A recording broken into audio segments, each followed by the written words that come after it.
விடியல் நேரத்தில் கோவில் மணி ஓசை கேட்டால் நம்ம மனசு தனியாக அமைதியாக ஆரம்பிக்கும். நம்ம வாழ்க்கையில் எல்லாரும் மறக்காமல் இருக்க ஒரு தெய்வீக சக்தி இருக்குது. அதுதான் நம்ம குலதெய்வம். நம்ம அப்பா தாத்தா ஜென்ரேஷன்லேருந்து நம்ம குடும்பத்தை காப்பாற்றி வந்த தெய்வீக சக்தி அதுதான். கஷ்டம் வரும்போது நம்ம ஃபஸ்ட்டு நினைக்கிறது அந்த பேரை தான். கடைசியாக உங்கள் குலதெய்வத்தை எப்போ நினச்சி பார்த்தீங்க? சில வீட்டுக்கு பணம் தான் பலம், சில வீட்டுக்கு படிப்பு பலம். ஆனால் பல குடும்பங்களுக்கு உங்கள் குலதெய்வம் தான் உண்மையான பலம். குலதெய்வம்னா சும்மா பயத்துக்கு போய் வேண்டதில்லை. நம்ம முன்னாடி வாழ்ந்தவங்க நமக்கு வச்சுட்டு போன ஒரு காவல் உணர்வு. வாழ்க்கையில் எல்லாம் நம்ம கண்ட்ரோலில் இருக்காது. ஆனால் சில நேரம் நான் தனியாக இல்லைன்னு நமக்கு தோன்ற ஒரு அமைதி இருக்கும். அந்த அமைதி தான் குலதெய்வத்தோட உண்மையான அர்த்தம். இது கதை இல்லை, இது நம்ம வேர்களோட நினைவு. உங்கள் குலதெய்வத்தை மறக்காதீங்க. வழி தெரியாத நேரத்தில் கூட நம்ம சாமி நமக்கு வழிகாட்டி விடும். வருஷத்துக்கு ஒரு முறையாவது உங்கள் குலதெய்வம் கோயிலுக்கு போய் நிற்கிறீங்களா? அது ஒரு வழக்கம் இல்லை, அது ஒரு திரும்பி பார்க்குற பார்வை. நமக்கு முன்னாடி வாழ்ந்தவங்க நடந்த மண் இது, அவங்க கைகும்பிட்ட சன்னதி இது.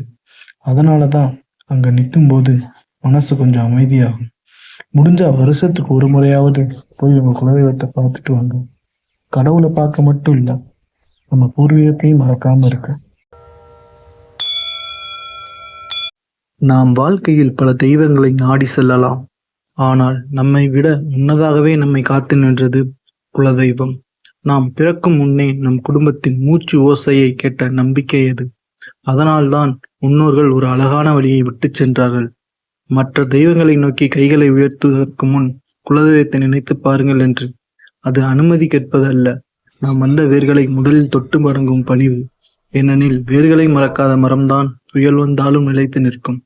குலதெய்வத்தை நினைப்பது ஒரு வழிபாடு மட்டுமல்ல, நம்மை உருவாக்கிய பாதையை நன்றியுடன் திரும்பி பார்ப்பது.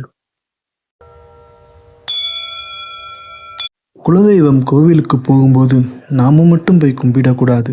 அது நம்ம ஒருத்தருடைய விஷயம் இல்லை, நம்ம குடும்ப விஷயம். அதனால தான் பங்காளிகள் எல்லாரும் சேர்ந்து போங்கன்னு சொல்லுவாங்க. அந்த சன்னதியில் நிற்கிறப்ப யாருக்கு என்ன பிரச்சனைன்னு பேச வேண்டியதில்லை. மனசில் இருந்த கசப்புகள் எல்லாம் வெளியே வச்சுட்டு உறவுல மட்டும் உள்ளே எடுத்துக்கிட்டு போனால் போதும். குலதெய்வத்துக்கு முன் நாம் தனியாக இல்லை, நம்ம பங்காளிகள் எல்லாமே ஒரே குடும்பம். நன்றி.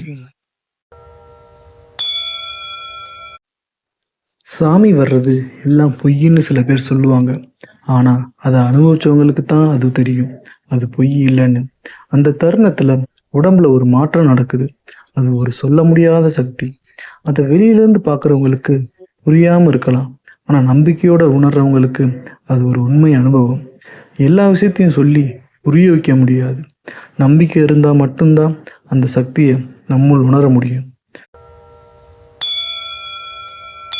ஊரில் திருவிழா வரப்போகுதுனாவே முதல்ல சாமி சாட்டுவாங்க, அதுக்கப்புறம் விரதம் இருப்பாங்க, கங்காணம் கட்டுவாங்க. ஏன் தெரியுமா? திருவிழா என்பது ஒரு சந்தோஷம் மட்டும் இல்லை, அது நம்ம உடம்பையும் மனசையும் தயார் பண்ணிக்கிறது. சாமியை முன்னாடியே கூப்பிட்டு நாங்கள்லாம் இங்கே ரெடியாக இருக்கோம், நீங்களும் எங்கள் கூட இருங்கன்னு சொல்கிற ஒரு நம்பிக்கை தான் அது. அந்த நாள்ல இருந்து தான் கிராமத்துக்கே ஒரு ஒழுக்கம் வரும், ஒரு ஒற்றுமை வரும். திருவிழா ஆரம்பிக்கிறதுக்கு முன்னாடியே நம்மளோட நம்பிக்கை ஆரம்பிச்சிடும். நன்றி. இன்று மகா சிவராத்திரி. ஒரு கேள்வி கேட்டுக்கலாமா? ஏன் இந்த இரவு மட்டும் சிவனின் இரவு என்று சொல்லப்படுகிறது? இந்த இரவில் தான் சிவன் தாண்டவம் அடையதாகவும் அது லிங்க வடிவில் வெளிப்பட்டதாகவும் சொல்கிறார்கள். ஆனால் அதுக்கு மேல ஒரு அர்த்தம் இருக்கு. இரவு முழுக்க விழித்திருப்பது உள்ளே இருக்கும் இருளை கவனிக்க ஒரு வாய்ப்பு. ஒரு வருடத்தில் ஓர் இரவு நம் ஆசைகள், கோபம், பயம் எல்லாத்தையும் விட்டுட்டு நான் யார் என்று கேட்கும் தருணம். அந்த நினைவோட இந்த இரவை கழித்தாலே அதுவே பெரிய புண்ணியம். ஏன்னா மகா சிவராத்திரி வெளியே இல்லை, நமக்குள்ள நடக்கணும். ஒரு வில்வ இலை 1,00,000 தங்க மலர்களுக்கு சமம். ஒரு வேட்டையன் இரவு முழுக்க காத்திருக்க வில்வ மரத்தில் ஏறி அமர்ந்திருந்தான். அவனுக்கு தெரியாமல் அவன் உதிர்த்த வில்வ இலைகள் கீழே இருந்த சிவலிங்கத்தின் மீது விழுந்தது. அந்த இரவு முழுக்க விழித்திருந்த அவனுக்கே ஈசன் முக்தி அளித்தார் என்று சொல்லப்படுகிறது.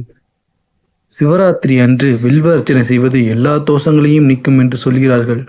ஆனால் இதன் உண்மை அர்த்தம் ஒன்றுதான் தெரியுமா? தெரியாமலே செய்த நன்மையையும் சிவன் கணக்கில் எடுத்துக்கொள்வார்.